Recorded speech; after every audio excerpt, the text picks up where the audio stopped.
Good afternoon, and thank you, Paige, for that introduction, and thank you all for being here. Let me assemble my eyes. Reached that point. Actually, I reached that point several years ago.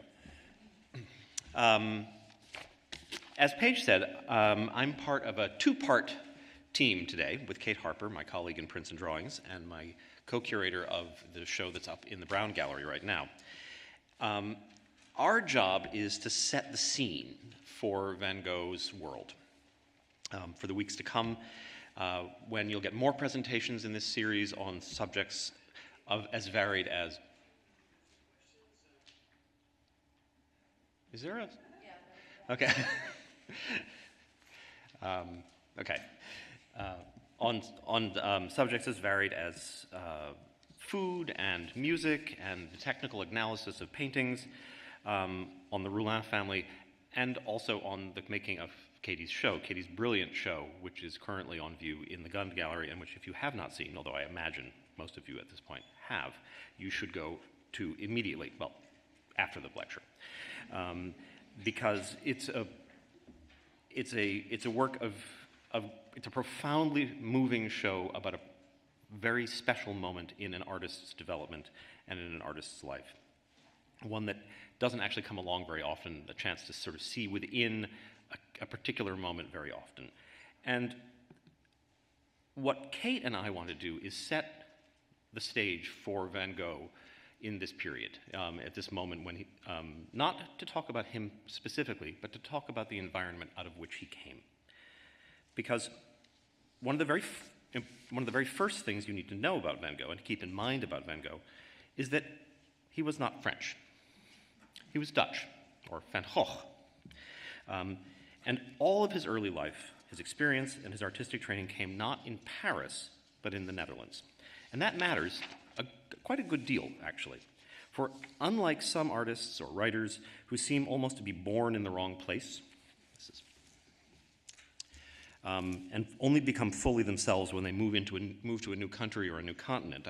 I'm thinking now of people like the quintessential 19th century American landscape painter Thomas Cole, who was actually English, or Mary Cassatt, whose mature art seems almost wholly and fully French, but was actually from Pennsylvania. In Van Gogh's case, in Van Gogh's situation, that's not the case. He is, you know what, I got the wrong glasses. That's no good either.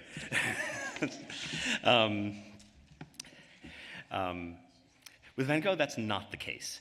And to understand him and his artistic project, you really do need to look at where he came from and what he saw and what he thought about in the years before he ever went to Paris in the first place. And that's what Kate and I are going to do, briefly, and what we have done, just a bit, in the exhibition currently on view in the Brown Gallery, Labor and Landscape, Dutch Works on Paper from the Time of Van Gogh, which is meant to give a flavor of the quite wonderful artistic world of the Netherlands in the last third of the 19th century.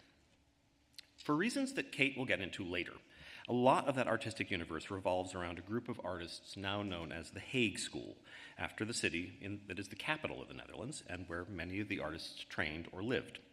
So let's start in The Hague in 1881.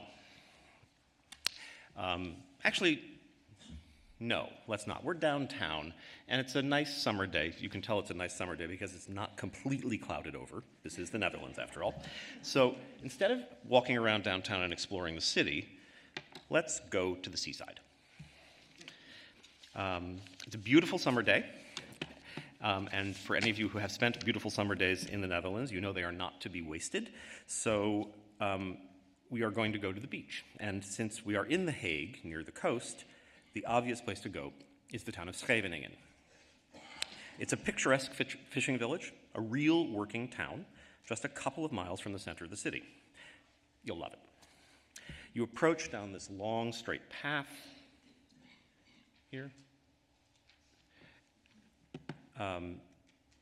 through a flat, marshy landscape that very quickly gives way to dunes, and they're pretty high dunes. One of the things that people often forget about the Netherlands, the famously flat and often below sea level Netherlands, is that the only reason that the country exists at all is because much of the North Sea coast is lined by a row of enormous sand dunes that serve as protection from the ocean. So We get to the edge of the dunes, we struggle up the dunes. Think about the process of walking up dunes on the outer cape. It's much like that. They're lower than the ones on the cape, but it's the same idea of a barrier of sand protecting things behind it. But before we get to the top, we turn back and we look at the town, which is all red brick and nestled safely behind the sand as it has been for centuries. Little 17th century houses sort of tucked together almost for safety. We then can look north along the Strand to one of the newer features. This is a 19th century sort of bathing hotel, which has been one of a group that's springing up along the coast. But the real main event is, of course, out to sea. And the magnificent sweep of the ocean, the crisp air, the flat-bottomed fishing boats of the herring fleet. These are all herring. Oh, go back here. This is tricky. These are all herring boats here, part of the herring fleet, which, because there's no natural harbor, are pulled up onto the beach every day after they come back. Indeed, there are fisher folk on the Strand mending nets. There are artists working by the boats. There's even a troop of soldiers marching by. The view and the environment is very much the same as it had been for a very long time. The buildings clustered together in the town have been there for a long time. The boats have been there for a long time. Artists have come to this place for a very long time. We're in 1881, but if you go back to the 17th century, artists have come to this very same spot to paint or etch or draw much the same things. So here is Adriaan van de Velde in 1658 showing the beach, and here is Pieter Bout showing the fish market on the beach. These were already in the 17th century objects of interest and places of sort of picturesque beauty. There are a few hints of the modern world kicking around in our visit. If you look deep into the landscape, into the dunes, you can find this steam tram, which can get you out from the center of town much more quickly than a horse. If you look towards that hotel again, there's the train station, which is a 19th century intervention in the landscape. There's also, out to sea, beyond the herring boats, there's a few steamships floating around in the deeper waters. But these are small changes. And the sense of permanence continues right down to today, because if that was the view in 1881, here's the view in 1881, here's the same view today. So this is all, of course, a fantasy. And when I say this is a fantasy, I mean that in the most literal way, because what I've been showing you is not a painting of the beach at Scheveningen. It's sort of a 19th century virtual reality version of the beach at Scheveningen. All done up in a building, a big round building, sort of like the cyclorama in the South End, designed to show a panoramic view of the beach. So you enter from the street, and here's the entrance from the street, and you go down a long dark tunnel, and up a little spiral staircase to perch on that pavilion at the middle of a sand dune, which is strewn with shoes and nets and flotsam and jetsam, looking out in all directions, all the way around you, at Scheveningen in 1881, as painted in 1881 by Hendrik Willem Mesdag and his wife Sintje Mesdag van Houten, as a kind of tourist attraction. It's a very weird sort of tourist attraction, because this place is literally about 2 miles from the actual beach that it is representing. Panoramas were very popular entertainment in the 19th century. The one that was built in the South End, for example, was built to house a panorama of the Battle of Gettysburg, and you were supposed to go in and experience the world of the battle. Well, at least that was someplace else. This is quite literally going to see something that you can go out, get on the tram, and go down to the dunes and see, which might be about creating a place where there is no rain, because, you know, it is the Netherlands and it is awfully rainy, and when it's February and it's 44 degrees outside and it's sleeting, you might want to visit to the summer. But it's also, in a strange way, an attempt to stop time. Because in 1881, despite those little hints of modernity, things were changing in the Netherlands. And the artists that are working in and around The Hague, the people like Mesdag, are very interested in and concerned with change. In this painting, in this panorama, if you sort of squinted and kind of wished, you could pretend things weren't. But they really were, and a lot of the art of this period that Kate's going to get into later is about that tension between past and present. And so my job here is to quickly give you a very quick tour of the past. And the Dutch in the 19th century were very much acutely aware of their history and of the particular forces that had forged the nation. And I don't want to be too reductive, but in a way, there are sort of three major factors that help determine the character of the Netherlands in the later 19th century. One is political and religious, one is geographical, or possibly geological, and the other is mercantile. The three are intimately intertwined, and they go back quite a long way. If, in the case of the geographic one, it goes back to the glaciers of the last ice age. The other two go back to the late 16th century. The political and religious one is probably the most famous. So here is a map of the state of play, as it were, in the Netherlands and what's now Belgium in 1597. The religious wars, the religious conflict, the convulsions of the 16th century, when the Roman Catholic Church was shaken and split by the Protestant Reformation, hit what is now Belgium and the Netherlands particularly hard. The Catholic King of Spain wanted to retain control and maintain Catholic primacy over all of this region, as was his right.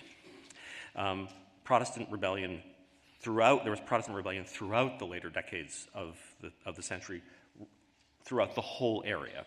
And I won't get into all the backs and forths because you can write many, many dissertations and many books and do many exhibitions about that.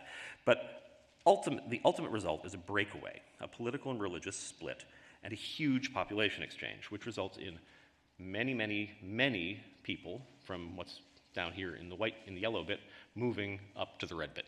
Protestant, mostly Protestant, merchants, artists, skilled tradespeople, religious people with religious fervor, but also people who are looking to get away to a calmer situation. And the transformation that happens is really quite remarkable. An area in the north, the area that is now the Netherlands, basically, which was not exactly a backwater in the 16th century, but was certainly not the center of that much, is transformed in the space of a couple of decades into a much more dynamic, much more populous place with a much more cosmopolitan population. The second feature is the geographical one. And remember the dunes I mentioned. So here is the run of dunes that runs all the way from Frisia down the coast, all the way through sort of down to Belgium. Those are the natural barriers that protect the Netherlands. People talk about the Netherlands as being a country that's underwater, that's below sea level, and that's not entirely the case. But all of this area that's blue is at or below sea level, naturally. A key thing to remember, though, is that it's not, first of all, you have the dunes to protect you, but you also have some difference in level within the land itself. So the areas that are famous then and famous now, the area around Amsterdam, for example, or Haarlem, or Rotterdam, they've always been above sea level. So that's the reason those cities could exist in the first place. They exist very close to sea level, but they were always the spot where you could put the town, where you could build the dock, where you could safely keep your feet dry, mostly.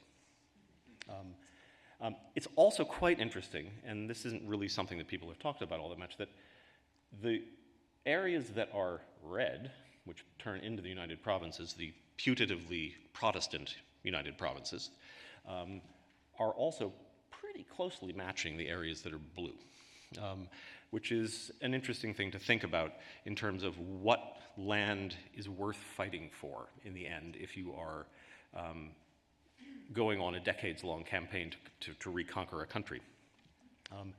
Because ultimately the land, or the waterland, that is represented by this blue is marginal.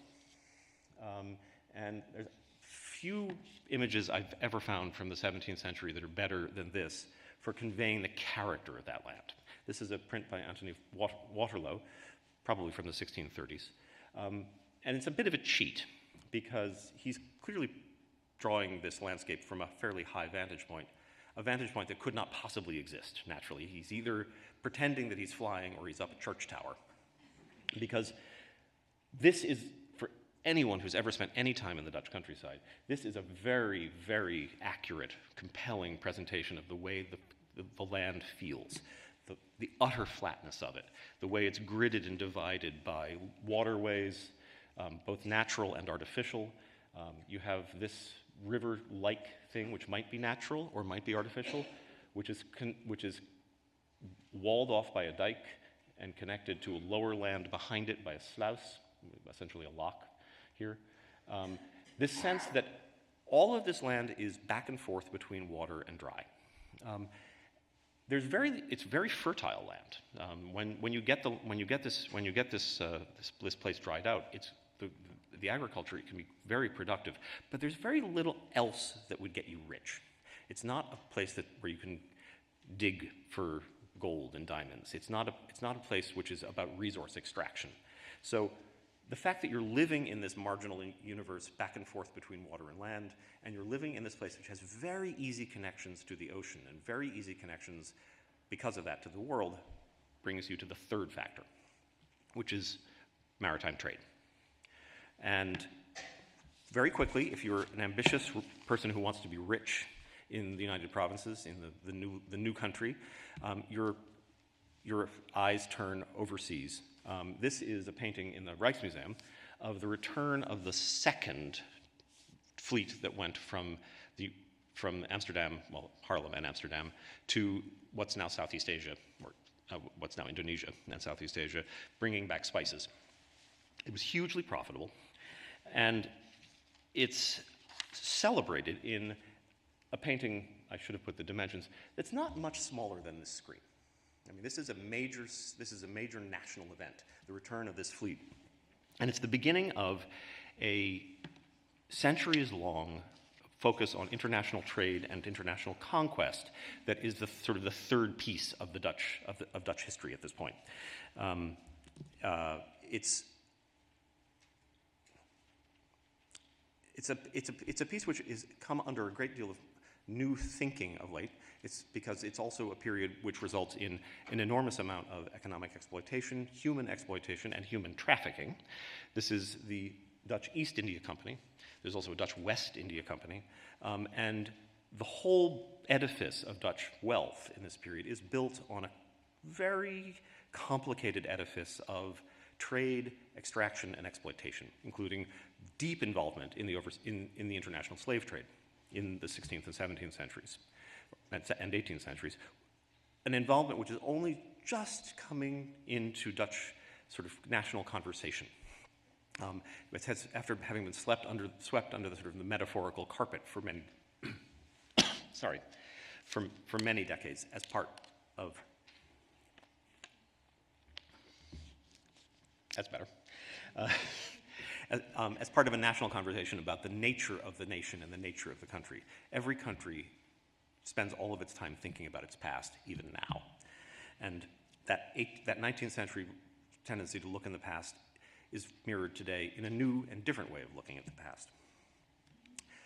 In any case, the wealth that came back on the ships, the wealth that came from internal trade in Europe, resulted in an extraordinary efflorescence of trade, of consumer spending, and the creation and consumption of art. So this is a period which results in the famous Dutch art explosion that people still go to the Netherlands to see. I mean, much of tourism to the Netherlands is about going to visit the great masters of the 17th century, Rembrandt and Hals and Vermeer.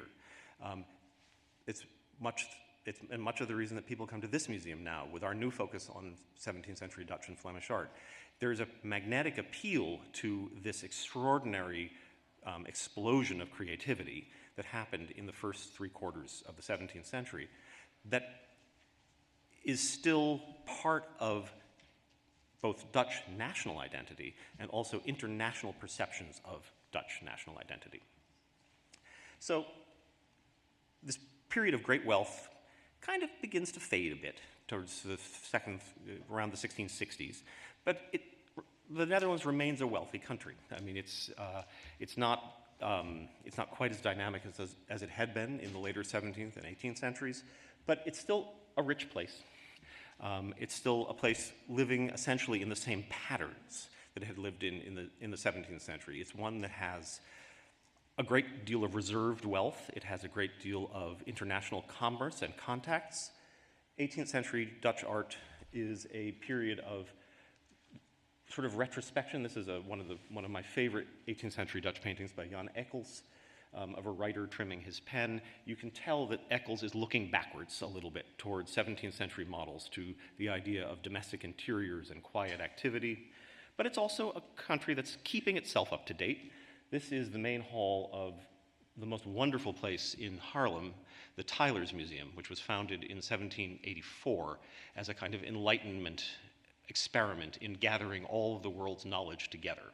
So it's devoted to natural science and natural philosophy, to art, and to the general sorting and organizing of the information that can be gathered from the world.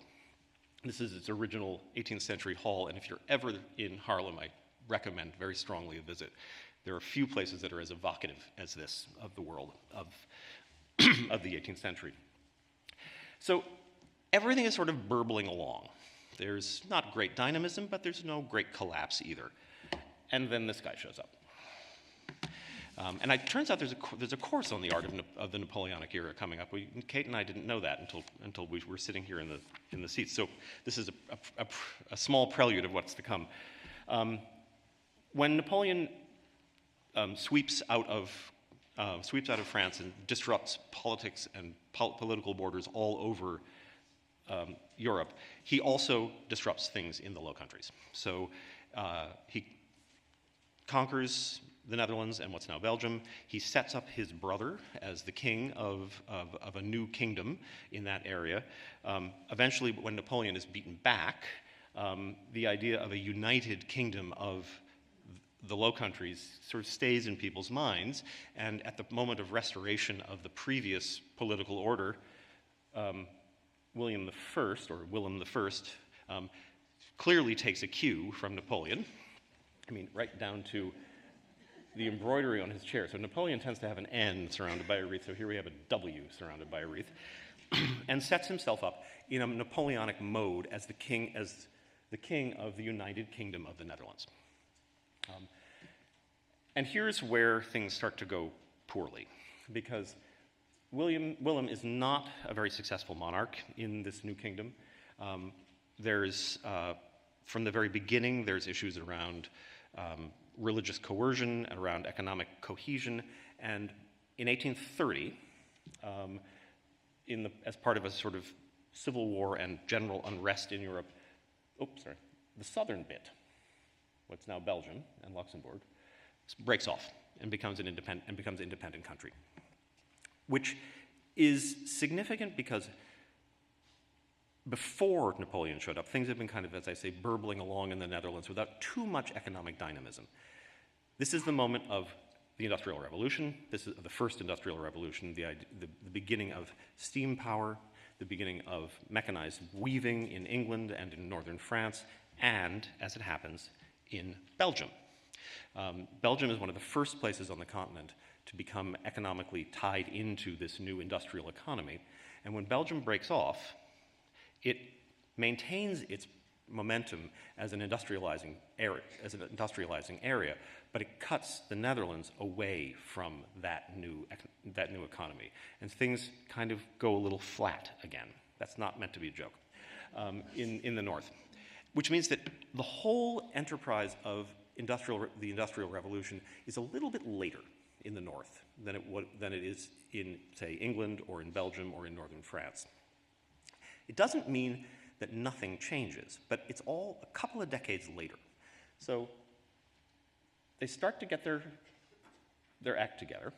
In 1839, which is a bit later than most other places, the first railway is opened between Amsterdam and Haarlem in the Netherlands. But so here's the train on September 19th, 1839. This is the first train. The line has been built along the canal that served for many, many decades as the daily link between the two cities. In fact, this canal boat, I'm pretty sure, is meant to represent the old, because one of the most remarkable and forward-looking aspects of 17th century Dutch infrastructure and sort of modernity was the idea of scheduled ferry service between cities. And one of the most famous ones was the scheduled ferry service between Amsterdam and Haarlem. I think it ran like every half hour. You could walk down, buy a ticket, get on the ferry, which moved along the canal at a very slow pace, but a reliable pace, and get to, in a couple of hours or few hours, to the other city. So I think this is a very conscious pairing of the old and the new. Now, this train wasn't going terribly fast either, but it was going a lot faster than the canal boat. So you have new infrastructure being put in parallel with old infrastructure. Similarly, in the 1850s, they start to take advantage of new kinds of power. This is a steam-powered pumping station, which is being put to work to drain land between Amsterdam and Haarlem. This is an area which was famously complicated geologically and famously resistant to reclamation. So here, this is a kind of pastoral scene showing the old, cows and canal boats with this somewhat historicizing but still clearly modern structure working away. These are pumps that work like this, sort of rocking pumps. And inside is a very elaborate, one of the largest steam engines of the 19th century, pulling the water out of the Haarlemmermeer, which is this region, all the way around here, between Amsterdam and Haarlem. Here's the train line I mentioned, and the canal line. But this is very watery. By the standards of Dutch land, it's quite deep. So it's a complicated area to drain. The Dutch have been draining land for centuries. This is part of sort of the national skill set. And when this process is finished, the map of the reclaimed land looks very much like the sort of reclaimed land that you had all the way back into the 16th century, into the 15th century, with drainage canals and gridded plots of land that make neat little areas that you can control flooding, but you can also sell in rational ways. The difference is that this is much bigger, much more elaborate, much more industrial scaled than any of the previous ones. And to give you a sense for scale, this is the area today. Roughly the same as that. This is Schiphol Airport. So if you've ever been to the Netherlands and flown through Amsterdam, it's a gigantic airport, one of the biggest around. And one of the things that they like to tell you when you arrive is that you're at the lowest point in the Netherlands. So you're more than 20 feet below sea level. That's a level of that earlier technologies couldn't have managed the drainage of. So they take the new technology and they put it to work doing the same sorts of things they were doing before. They do other things too, but there's this continuity, this link with the past as they apply new technology in the 19th century. Same thing happens with the ports. So Rotterdam was in the 17th century. This is Rotterdam in 1668. Was a major port, not quite as major as Amsterdam, but an important transshipment port for overseas trade. It sits at the mouth of major river systems that stretch back into what's now Western Germany. And as Western Germany industrializes with the sorts of factories and steelmaking facilities that are sort of coming to be in Belgium as well, because there's coal to dry things, Rotterdam becomes a place where enormous amounts of manufactured goods are basically coming down the rivers, heading for the North Sea, for shipment along the coast, overseas. And Rotterdam becomes a much more active port than it has been for a very long time.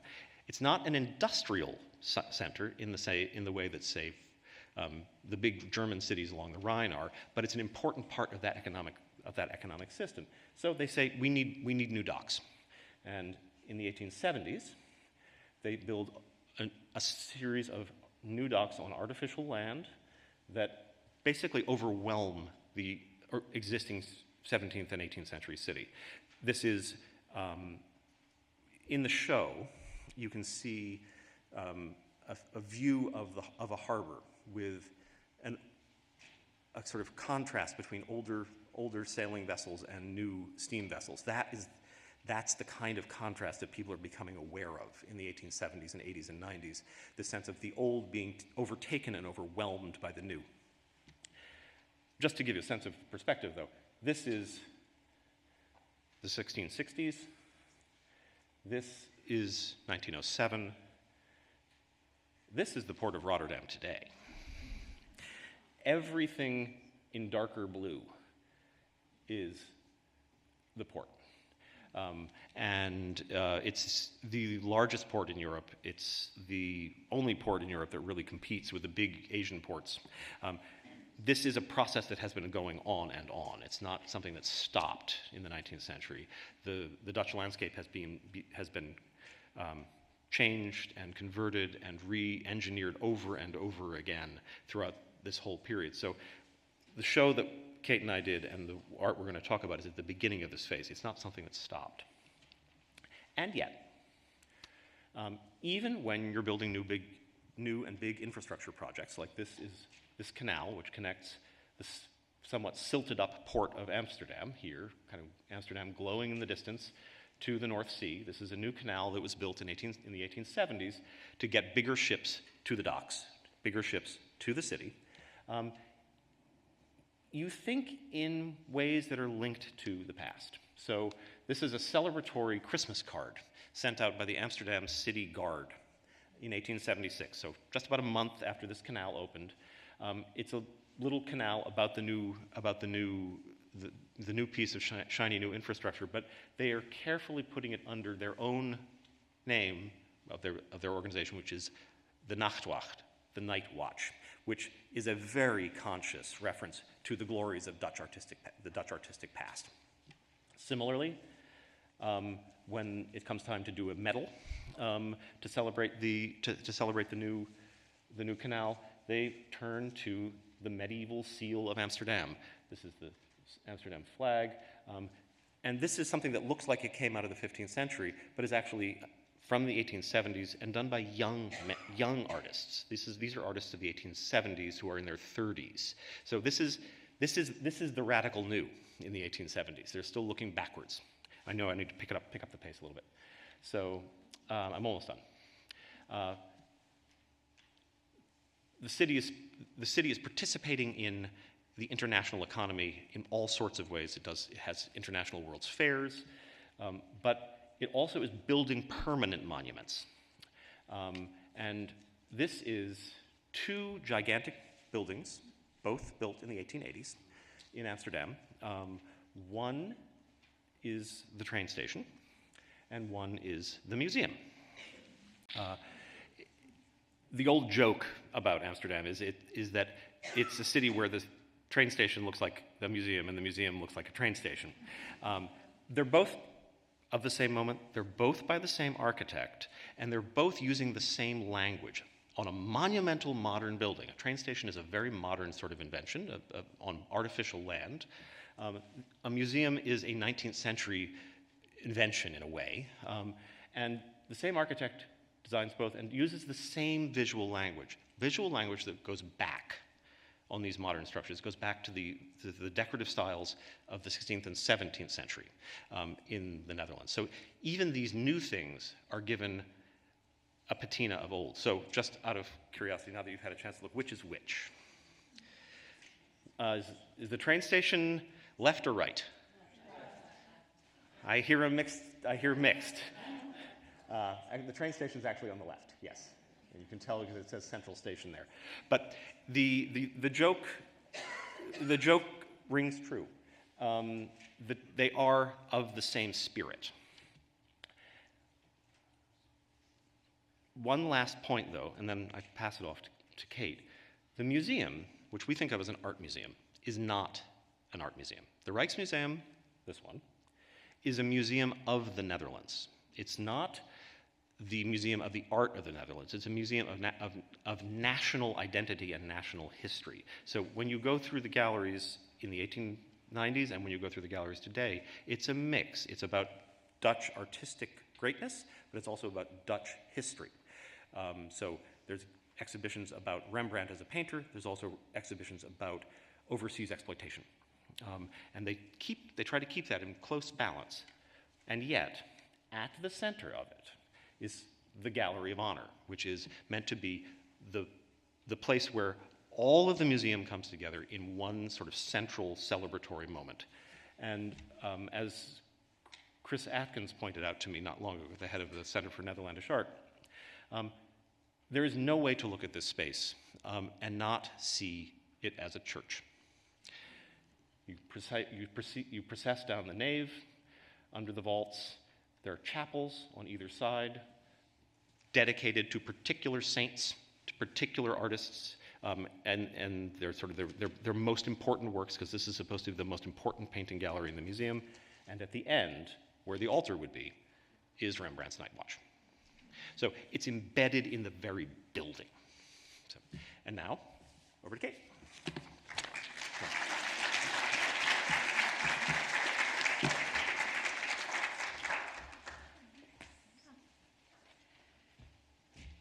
Good afternoon. Thank you so much, Ben, and thank you all for being here and sharing your time with us. We are excited to invite you to our small exhibition, which features works by the Hague School, which I'll tell you about today. Ben is always a tough act to follow. I have written my remarks in order to keep on time today, and I am even timing myself. I come in right at about 46 minutes, but louder? Okay. Oh, yeah. Is that better? A little bit better? Talk into it a little bit more?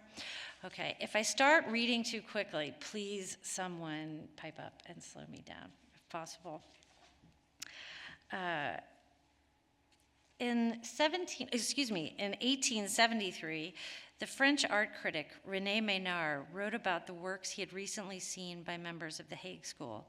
In his words, quote, "Landscape art is on the eve of a new development.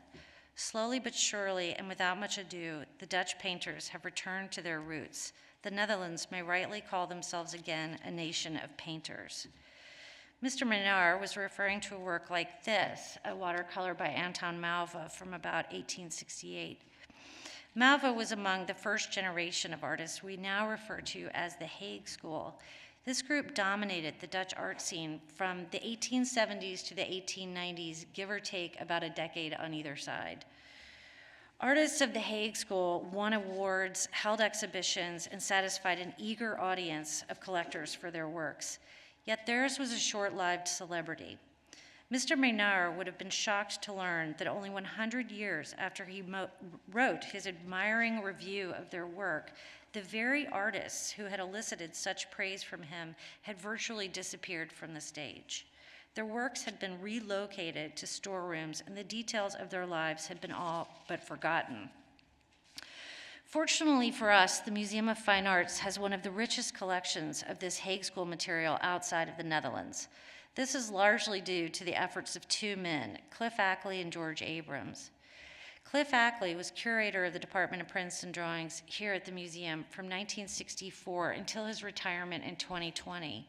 He was and still is an insightful student of Dutch art who had a particular affinity for works from the 17th and 19th centuries. George Abrams is a longtime friend of the museum, a former trustee, and an avid collector of Dutch art. And like Mr. Ackley, his tastes embrace both the 17th and the 19th century Dutch artistic traditions. Both of these men appreciated the quiet grandeur of works by Hague School artists when most other collectors and curators had turned their attention elsewhere. As curator and chair of the Department of Prints and Drawings, Cliff Ackley acquired a number of watercolors, prints, and drawings by these artists. And Mr. Abrams has been incredibly generous toward us over his career as a collector. In 2021, Mr. Abrams gave us 25 watercolors, drawings, and paintings by Hague School artists, significantly enlarging and enriching our collections. And so this exhibition, Landscape and Labor, which includes several of the works given by Mr. Abrams, represents a very special opportunity for us to recover these figures from memory and to reawaken in others an appreciation for their complicated, rich place in Dutch art of the 19th century. This richness and this inherent complication is one of the things I have found so illuminating over the past year as Ben and I have been working on this project. I have to admit that over a year ago, when we began thinking about this exhibition, I was unfamiliar with many of these artists. To me, many of the works shared obvious similarities: the muted colors, their open, free brushwork, and their obvious interest in landscape representation. Another thing that stood out to me was their clear reliance on 17th century Dutch paintings and prints for inspiration.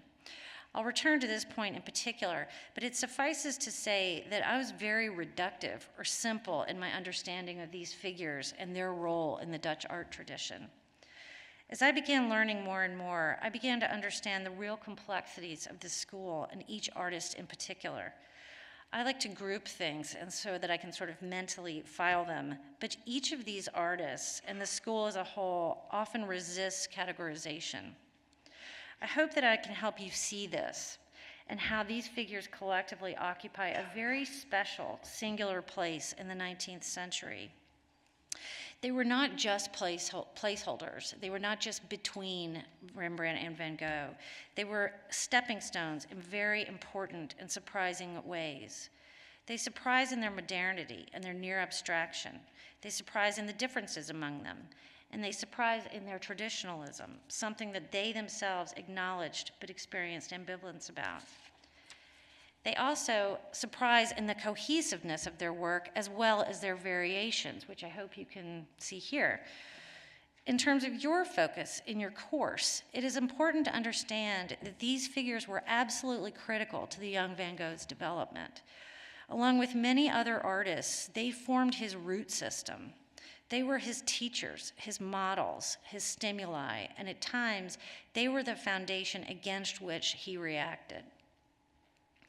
It is not a simple thing to define the Hague School, nor is it easy to describe it without making exceptions and qualifications. When we speak of a school, we usually intend to denote a group of artists who are linked together by a certain relationship between their ideas or styles. Sometimes members of a school come together deliberately and constitute a specific movement. In other cases, it's only in hindsight that art historians recognize similar tendencies in their art and group them together.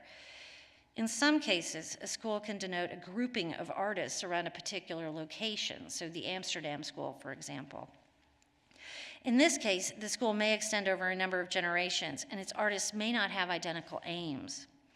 The Hague School incorporates some aspects of all these elements. It very generally refers to a group of artists spanning 3 to 4 generations who were active in and around The Hague. They shared an interest in representing landscape and everyday life, but they were not exclusive to these subjects, as you can see. They worked in various media. Some were painters in oil exclusively, others were preferred watercolor, and some were also printmakers and/or highly prolific draftsmen. To fully understand their significance and their complexity, it is helpful, I think, to go back to their roots, to uncover how they came to be and what united these very dissimilar figures.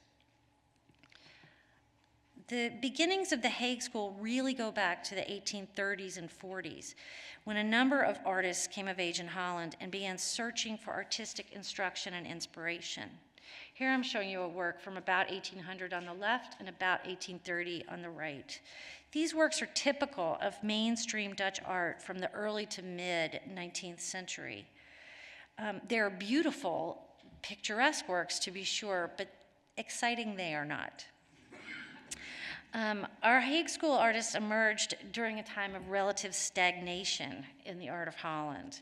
This was not a time of great, bold masters, but a time of some routine in art. Dutch Romanticism was in its ostensible heyday, which these two works represent. But it should be said, with all respect, that the term Dutch Romanticism is an oxymoron. Whereas in France and England, one had these great dramas of historical paintings playing out on large scale, such as the work you see here, the Dutch really looked askance at such theatrics. The Dutch avoided the intense emotions of Delacroix or Géricault, preferring instead smaller scale, precise works that suited the modest Dutch home in both scale and temperament. Andreas Schelfhout, whom you see here, was a celebrated artist in the first quarter of the 19th century. He was considered a Dutch romantic painter, but in his hands, an approaching storm or the threat of snow were the height of drama. It was written about him around this time, quote, "They are filled with skaters and sleds, but no one ever falls through the ice, and there's never a hero jumping from ice floe to save his heroine." Attempts were being made to revitalize the arts of Holland. Louis Napoleon, Napoleon Bonaparte's younger brother, was installed as part of a puppet government at the turn of the 19th century, which Ben elucidated for us. But much to his older brother's chagrin, he took his responsibility far more seriously than either Napoleon Bonaparte or the Dutch people might have expected. Attempting to ingratiate himself with the Dutch people, he set about renovating Holland with zeal. The educational systems that were in place, including those related to the arts, were reorganized along a French model. He encouraged the government to purchase works of art by contemporary masters so that the arts might flourish. And in 1808, he organized the first public exhibition of living masters, a multi-day show in Dam Square that evidently led to great excitement. One writer actually exclaimed that people were being trampled, so large were the crowds in attendance. After this initial exhibition, this event was held every 2 to 3 years, so attention was being paid to contemporary artwork. Moreover, Louis also oversaw the rehousing of the state collections and was ultimately responsible for sort of setting the wheels in motion for what would eventually be the Rijksmuseum, which you see here. All of this is to underscore the fact that our artists were emerging at a time when creativity was at a low ebb, but efforts were being made to re-energize the arts of Holland. And our artists from the Hague School, different from each other though they were unified in their absolute hunger for stimulation and training. This is one of the aspects I have found most remarkable as I've read more and more about these figures. As a whole, they had an absolutely insatiable appetite for learning, instruction, and creative inspiration. I hope you'll bear with me as I give 2 brief biographies of some members of the first generation of Hague School artists.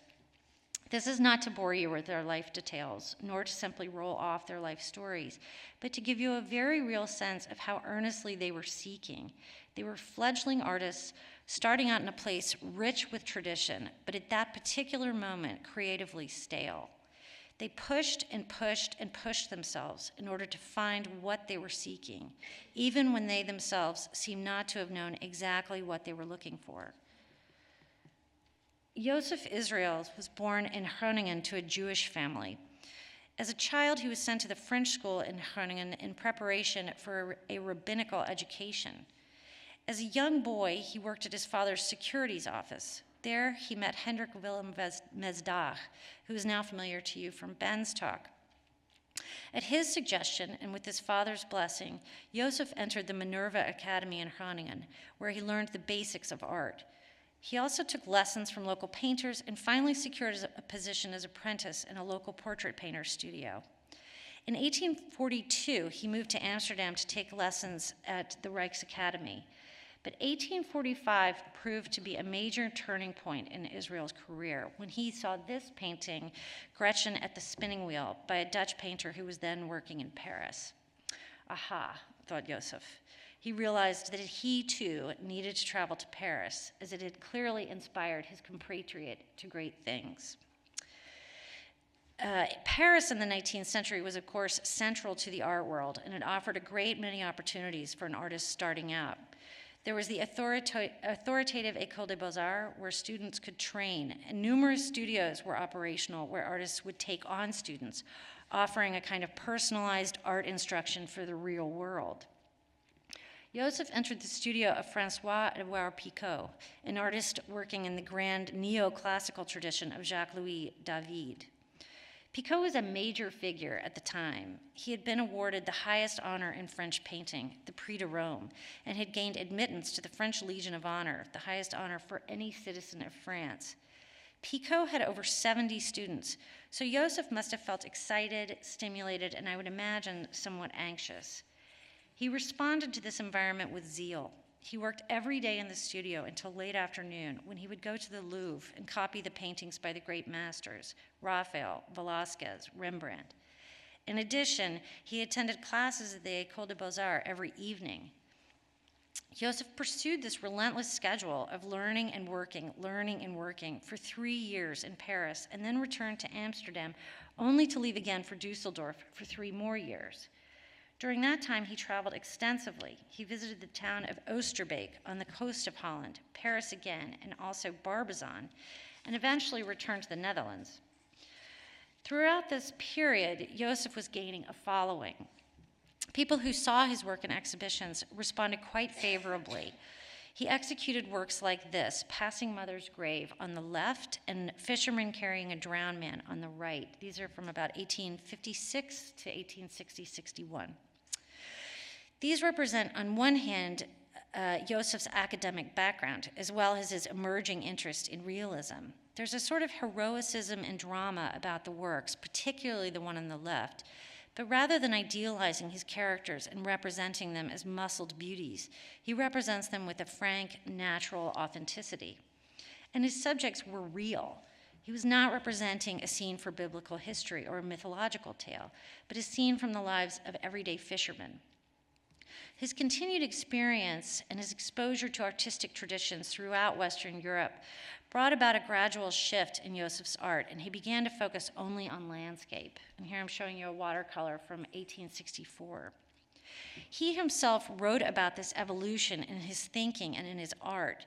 He wrote that he disliked painting history scenes because, quote, "it did not lead me to the true art of painting because it is not modeled from nature."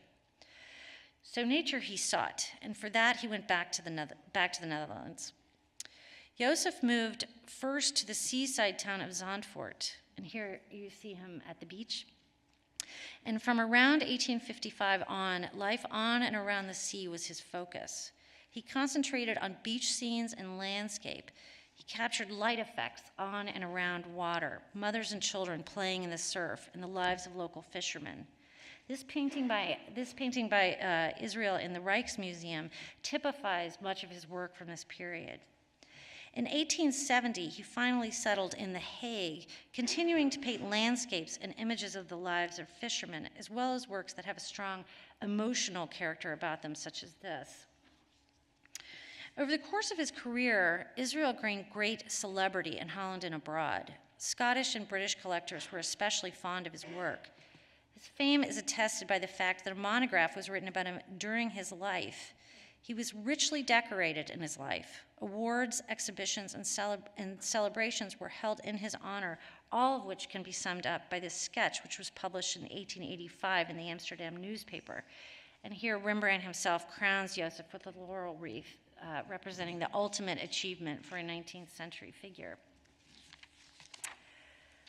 A somewhat different example is the life and career of Jan Weissenbruck, who was born in The Hague in 1824, and here you see him painted by Joseph Israel. He came from an artistic family. his father, Johannes, a cook and restaurateur, painted in his free time and collected art on a small scale. Weissenbruck's cousins, uncle, and nephew were all artists. 1 painter, 1 lithographer, and 3 engravings were among them. When Jan was 16 years old, he received drawing lessons from an established painter, and in 1843, he took evening classes at the Hague Academy of Art. During the day, he worked in a different artist studio, helping to make pieces of scenery for the Royal Theatre. Weissenbruck also took lessons from the painter Andreas Schalfhout, whom I mentioned earlier. He painted traditional romantic landscapes in a highly detailed, precise style, beautiful to be sure, but somewhat contrived in the eyes of younger artists. When he was initially invited to work in Schalfhout's studio, Weissenbruck was vehemently discouraged from accepting the invitation. His friend, a fellow painter, felt very strongly that by entering the studio, Weissenbruck's own interest, his own vision, would be eclipsed. Nevertheless, Weissenbruck did enter Schalfhout's studio, and his early works bear the stamp of the elder artist's style. Here you see him painting in this very highly detailed manner that shows a clear indebtedness to the older artist. A major success for him came in 1849 when the Tylers Museum, which Ben mentioned, acquired a panoramic landscape very much like this. Despite this early success, Weissenbruck did not achieve significant public acknowledgement until much later in his life. Rather, he began to isolate more and more, seeking inspiration in nature itself. He began to paint outdoors and usually found his subjects in the area around The Hague where he lived. Here I'm showing you a work from the 1870s. Around 1875, he ventured further to the area around Noorden, a remote lake area about 30 miles east of The Hague. This continued exposure to nature and his practice of working outdoors transformed his art significantly, as I hope you can begin to see. He began to paint more and more freely, with much less detail, and he began to concentrate almost exclusively on the changing conditions of light and atmosphere, allowing himself great leeway in the suggestion of details. Weissenbruck himself wrote, quote, "The sky in a painting is all. That is what is most important. Sky and light are the great magicians. We painters live from light and sunshine and go with our palettes through the dry periods." I know that hearing an artist's biography may not be the most scintillating experience, but I hope that these underscore some very important ideas. I selected these 2 particular artists because they represent 2 poles of a very wide spectrum. One was an internationally trained artist who had received a proper education in every sense. He had attended academies, trained under celebrated masters, and garnered international fame. Joseph also mingled with other artists and was an active participant in the contemporary art scene. Over the course of his long career, he produced works of all subjects. Biblical scenes and history paintings were central to his training, but he dedicated himself more and more fully to landscape representation. Weissenbruck, on the other hand, was more of a homebody, a somewhat isolated figure who never left the Netherlands, save a few very brief stints abroad. He was drawn to painting landscape from his earliest days as an artist, and he grew only more committed as time went on. The other artists who were part of the Hague School over its lifespan fall somewhere between these 2 poles of activity, and this is, to me, an important and interesting point. The Hague School was not a homogeneous group of unified artists. It was a coming together of very distinctive, disparate individuals, many of whom had had vastly different experiences leading up to their association with the school. Some had been formally trained, others not. Some had had successful careers before joining the Hague group, others less so. Some had worked for quite a long time in a different style or subject matter, but they all found their way to the Hague, where they found a certain kinship and camaraderie among others who shared their interest in landscape and everyday life as their primary subjects. This coming together of artists was not formalized in the beginning. It began with a few artists, some of whom had grown up in The Hague. Their presence attracted others and then still others, but this was not a school in a proper sense of the term. Artists came and left or stayed forever. Some degree of organization emerged in 1847 with the establishment of Polkry Studio. And here I'm showing you a photograph from 1905 showing some of the founding members of Polkri Studio. Polkri offered a place for the artists to mingle, discuss, exhibit, and inspire one another. It would become a more formal group as the years went on, and it played a pivotal role in stimulating and perpetuating the Hague School style. But initially, the Hague School emerged more as an idea than a movement. The artists did not write a manifesto or explicate their guiding precepts in any official manner. Rather, their works are their evolving manifesto. And the paintings, watercolors, prints, and drawings that they produced collectively communicate the group's commitment to a vision of modern life that avoided contrivance, idealism, and pretense. Their vision celebrated the mundane and the ordinary, whether that was a quiet church interior, a landscape with a farmer going about chores, or a child playing with her dog. Each moment was portrayed with a kind of soft and peaceful candor. Their works are, to be sure, hushed. They have a sense of calm quietude about them, and this was an intentional choice. In fact, tranquility was a central aspect of the group since its inception. The city of The Hague was originally attractive to these artists precisely because it had not yet experienced the rise of industrialism that cities like Amsterdam and Rotterdam, for example, had. It was a place of retreat that slowly gathered within its walls those artists who connected to its simplicity, its purity, and its unpretentious beauty. When The Hague did experience that industrialization, some of its artists decamped to Lauder, a coastal village that was far removed, psychologically speaking, from the encroaching modern world. Led by Anton Mauve, they set up a true artist colony, which became known as Mauveland. Oops, excuse me, let me go back. Mauve was later joined by Joseph Israel and others, and I should add that to this day, Lauder has a retirement home specifically for artists. I should also note that some Hague School artists actually did focus on the growing cities as their subjects. Rather than ignoring modernization altogether, they viewed these changes with a sort of curiosity and wonder. And here I'm showing you one of these artists. This is Willem Tolen's view of an alley in The Hague. Even with these occasional changes of venue, though, the Hague School was surprisingly cohesive in terms of their style or manner of painting. They tended to use more muted tonal colors, and they were surprisingly robust in their actual application of the paint. And here I'm showing you a work you've seen before, but it's relevant. A description of Jan Weissenbroek's method of painting from 1875 is very telling. This is a quote from an art critic, Philip Zilken. It's, quote, "He paints first and draws only afterwards. He applies the paint thickly, builds it up, fiddles around and messes with it, gradually developing a harmony of colors that establishes the major directions. Only then does he complete his figures with lively, thin brush strokes. But the final touch is done with a master stroke, and in the end, the entire work is as solid as the tightest drawing."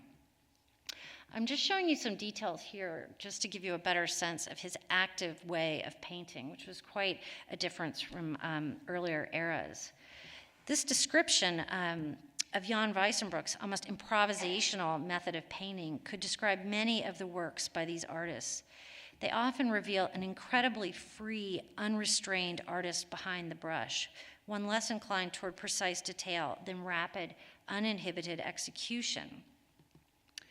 Here you see Anton Mauve's felled tree. He places the viewer right in the scene and perfectly captures the cool mist enveloping the figures. This work is now in Landscape and Labor. It is, if you haven't seen it, it is incredibly evocative. You feel that Mauve has even captured the sense of wood. You feel that you can almost hear the sound of the axe falling on the wood. But his actual marks on the page are surprisingly loose and unrestrained. Details of leaves and brush are only indicated with summary strokes, mere flicks of the brush that are nonetheless perfectly suggestive. Similarly, in this slide, you see on the left an overall view of Jan Weissenbruck's Farmer with Milk Jugs, paired with a detail on the right showing you the area just around the farmer's feet. While from a distance, the image is perfectly legible and resolved, when we look more closely, we can appreciate just how free his application of the paint really is. Passages of watercolor overlap and contours are imprecise. The translucence of the watercolor paint allows some of the paper to show through, which gives certain areas, such as the highlights on the water jugs, a kind of internal illumination. This was used to great effect by Anton Mauve in his work, Homeward Over the Dunes. And we can see here the same bold, spontaneous touch, the paper only being thinly covered with watercolor in this brightest area, which then suggests the silvery light breaking through the clouds. A few of these artists also produced prints, and we can see in them, too, the same bold, spontaneous touch that animates their paintings in watercolors. This is a print by Willem Witsen of a windmill, and you can see that the marks are surprisingly bold, almost abstract for his kind of loose execution. The only school that shared similarities with the Hague School in terms of technique was the Barbizon School, a sort of peripheral group of artists in France that included figures like Theodore Rousseau, Jean-François Millet, and Jean-Baptiste Camille Corot. These artists converged in the village of Barbizon, France, on the edge of the forest of Fontainebleau. They painted mostly landscape and farm workers or scenes of village life. Their work was known for its tonal qualities, its muted colors, and loose brushwork. Like some of our Hague School artists, they painted outdoors or en plein air, a practice that would become increasingly associated with Impressionist artists later in the century. This practice of painting outdoors had an enormous influence on their style. They painted more freely, leaving traces of brushwork that are still visible to the naked eye. This was quickly noted by Hague School artists. Some of the Dutch artists traveled to Barbizon to paint alongside them, and others saw their paintings in exhibitions. In either case, the Hague School figures recognized an immediate affinity with the French artists. And here I'm showing you the painting in the MFA's collection by Millet, the Sower, and then a print that was produced by Matthijs Maris shortly after seeing the painting on the left. In recording the subject, he's also recording his high esteem for Millet's composition. More often than this specific kind of back and forth, though, was their shared approach to the act of painting that was such a point of similarity. The Hague School artists would also paint outdoors with increasing frequency over the course of their activity. The town of Oosterbeek on the coast of Holland was referred to as the Dutch Barbizon, and Lauder, too, was a place where artists would frequently go outdoors to work. But I would argue that the Hague School artists, particularly those in the later decades of the group's activity, went much farther than their French colleagues in pushing the paint itself to expressive ends. Here I'm showing you a work by Suze Robertson that is soon to be installed in our exhibition. This work is incredibly evocative for her application of the paint. She builds paint up and drags it across the surface of the support, and detail is sacrificed to an overall effect that can only be described as raw, coarse, and blunt. Seeing this image, I hope it comes as no surprise that these Hague School artists catalyzed a young Vincent van Gogh and to a degree the young Piet Mondrian. If we look at two of their early works, one of which is now hanging in Landscape and Labor, we can see how close in style these figures were to the Hague School during their formative years. In Van Gogh's work on the left, his suggestion of the bogs, the figures, and the limbs are just sketchy at best, but extremely expressive and summary. Mondrian, in his Bend in the River Haine on the right, shows a similarly abstracted approach to the overall landscape, and foliage and tree limbs are only roughly sketched in. Van Gogh, in particular, had a very close relationship to the Hague School.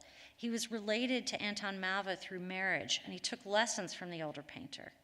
It was not just Mauve, but the entire early generation of Hague School artists who impressed Van Gogh.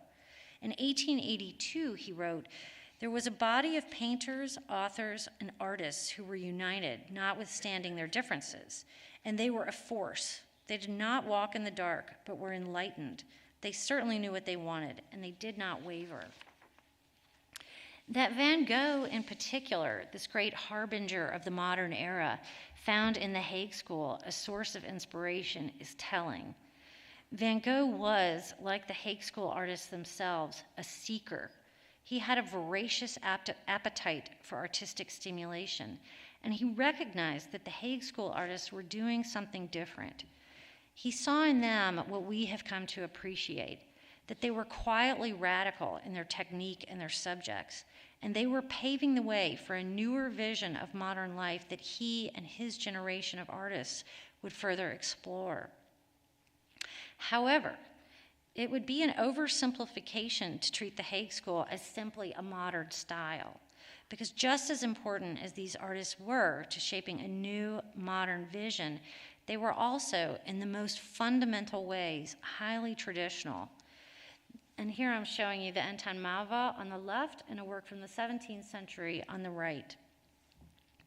This is a somewhat contradiction or inherent irony that is inherent to the school as a whole. The subjects that the Hague School artists chose, landscape, scenes of everyday life, were first seriously explored by their Dutch predecessors some 200 years earlier. In fact, each subject that the Hague School treated, landscape, farm life, cows, women in the home, women at work, each one of these was first explored in the 17th century, and in some cases, an entire school was formed around the representation of just that very subject. And so here I'm showing you, and this in the following slide, I'm just showing you some sort of vintage examples of 17th century Dutch works, just to show you the real variety of genres that exploded at this period. I don't want to go too far into the weeds of 17th century Dutch history, but as a student of that period myself, I can't gloss over too much history without being ashamed. So I will be brief. But by the turn of the 17th century, the provinces of Holland, which numbered 17 in all, had been at war with Spain for years. This was the 80 Years' War. Holland had been effectively beleaguered by the much larger and more powerful imperial Spain, who, among other things, wanted control over the very lucrative port cities of Amsterdam and Rotterdam. But Holland held Spain at bay, and in 1612 a peace was reached, the 12 Years' Truce. At this point, the northern 11 provinces became the Republic of Holland, and they were, for the most part, free. This newly won freedom ushered in a period of unprecedented wealth and prosperity. A large upper middle class was made more affluent through international shipping, and they, in turn, fueled a very robust art market. Artists met a never-ending demand for paintings of all subjects, many of which focused on the Dutch home and homeland in all its forms. Landscape, scenes of the domestic interior, portraits, animal paintings, farm scenes, church interiors, images of Dutch history. All of these genres flourished, each one resonating with a love of home. Collectively, these works formed the tradition upon which our Hague School artists built their education. While students, they were instructed to study these masters as part of their learning. An instructor at the Rijksacademie wrote in 1781 that if, quote, a practitioner contemplates and studies the works of art of these great men with diligence, taste, and judgment, and compares them with nature, he will be seized by a desire to be able, where possible, to produce similar works of art himself. Let him remember how faithfully, how nobly and precisely Adriaan van de Velde, Ruysdael, or van der Heyden would have rendered it. If his talent inclines toward the painting of animals, let him picture to himself how happily Berchem, Potter, and van der Does succeeded. So the artists of the 17th century were effectively prescribed as the consummate models, the exemplars of achievement that one should look to for instruction. We have some specific evidence that reveals how Hague School artists responded to their predecessors. This is Palace Potter's Young Bull, which is an icon of 17th century painting, and it is actually still reproduced on a particular label of a particular type of Dutch cheese.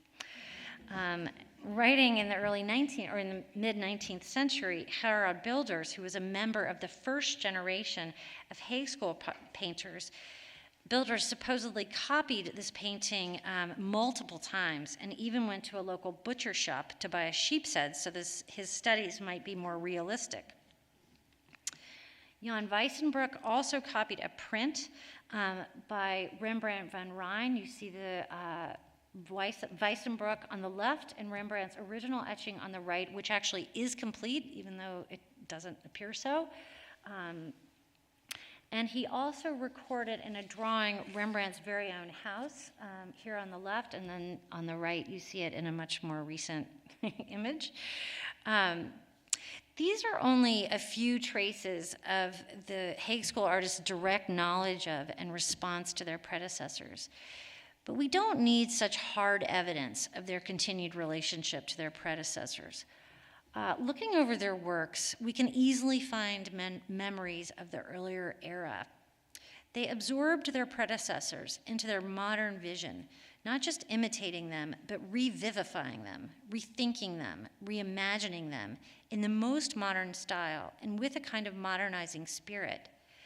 I think it's fair to say that their relationship to their predecessors was like that between a parent and a child. After years of learning from the parent, the child eventually becomes independent and perhaps outgrows the parent's influences to form his or her own opinions, personality, and life. But the child is always connected to the parent in unspoken but primal ways. If we had to identify a single figure from the 17th century painting tradition whose work was most fully analogous to those working in the 19th century, I would argue that that figure was Rembrandt, who was and remains perhaps the towering figure of the Dutch tradition of painting. To be sure, in the 19th century, he was considered the iconic figure of the 17th century Dutch painting tradition. But it has to be said, he had not always been such an esteemed model. Late in his own career, a more classicizing, idealizing taste overtook the taste for Rembrandt, and he was all but removed from his place of honor. He was seen as too base, too coarse, too real. In 1681, only 12 years after Rembrandt's death, the poet Andreas Pels called Rembrandt the first heretic in painting. Quote, when he would paint a naked woman, as sometimes happened, he chose no Greek Venus as his model, but a laundress or a peat trader from a barn. All sagging breasts, deformed hands, marks of corset laces on the stomach or garters on the legs. And he goes on to criticize him further. But by the 19th century, this truth, this realism was being more and more embraced. Our artists respected the candid, unedited vision of life that Rembrandt presented, and they studied and copied his works somewhat breathlessly. Gerard Bilders wrote, I find Rembrandt's works beautiful. If this were still the time of gods and goddesses, I would worship him. He creates a world aglow, filled with light and unparalleled power. These artists were not just seeing Rembrandt as a model to copy. They were seeing him for what he was, the first realist painter. Rembrandt did not paint pretty. He was raw, candid, and unflinching. His biblical figures were not idealized heroes, but stooped old men and women, enduring hardship and tragedy. Here I'm showing you a work in the Rijksmuseum from the early part of Rembrandt's career. It depicts Jeremiah lamenting the destruction of Jerusalem, and I hope you can see that Rembrandt represents this biblical figure in the most human terms. He is a tired, bent, weathered old man. Here I'm showing you a much later work from Rembrandt's career called The So-Called Jewish Bride. The subject of the painting is still somewhat a matter of debate. But even though no one truly knows the subject of the painting, it's arguably one of the most frequently visited paintings in the Rijksmuseum. And why, when those who visit it don't even know the subject? It's perhaps because they are entranced, as we are, by the tender intimacy between these two figures who are so realistically but enigmatically portrayed. This candor of Rembrandt's was a vital link between the 17th century and 19th century artists. It is essentially what our Hague School artists sought to capture and what even Van Gogh wrote so beautifully about. Standing before this work, Van Gogh wrote, "I would gladly give up 10 years of my life to sit in front of the painting for a fortnight with only a dry crust of bread to eat." Rembrandt says things for which there are no words in any language. He is truly a magician, and that is no easy occupation.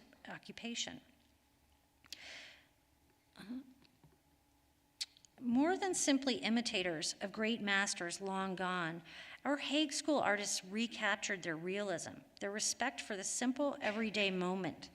They were not just between. They were pivot points or bridges between an iconic tradition and a new modern vision that spurred figures like Van Gogh on to even more expressive, almost abstract work that was nonetheless rooted in tradition. The Hague School artists did not divorce themselves from their past, but they wove it into their moment, their modern vision of life around them. This moment, however, was relatively brief and quickly forgotten. As I suggested in my opening remarks, the Hague School works reached a sort of zenith in the 1880s and early 1890s, and some artists continued to work in this vein through the early years of the 20th century. But by that time, much of the energy surrounding the group as a whole had dissipated. Several of the members had died, some had turned toward a different style altogether. And other major international movements effectively eclipsed the quiet, comparatively simple works by the Hague School. Especially after the First World War, certain movements shook the very foundations of the art world. Cubism was in its early phases. German Expressionism was emerging. Art Nouveau, Dada, and Surrealism were completely redefining the making and meaning of painting. These movements had the effect of rendering our Hague School artists obsolete, old-fashioned, or simply uninteresting. The Hague School was relegated to the shadows of scholarship and collecting. They were viewed in the middle ground, somewhere between Rembrandt and Van Gogh. This has changed in recent years, especially in Holland, but the response beyond Holland has been somewhat slower. Ben and I hope very much that our little exhibition will lead to more interest in these figures who were between, but not in a negative way. They were between in that they moved the needle from the time before, which you see on the left, to the time beyond, from a time of artistic stillness to one of artistic vigor. And were it not for their quiet radicalism, Van Gogh's path to modernism might have taken a far different course. Thank you so much for your time.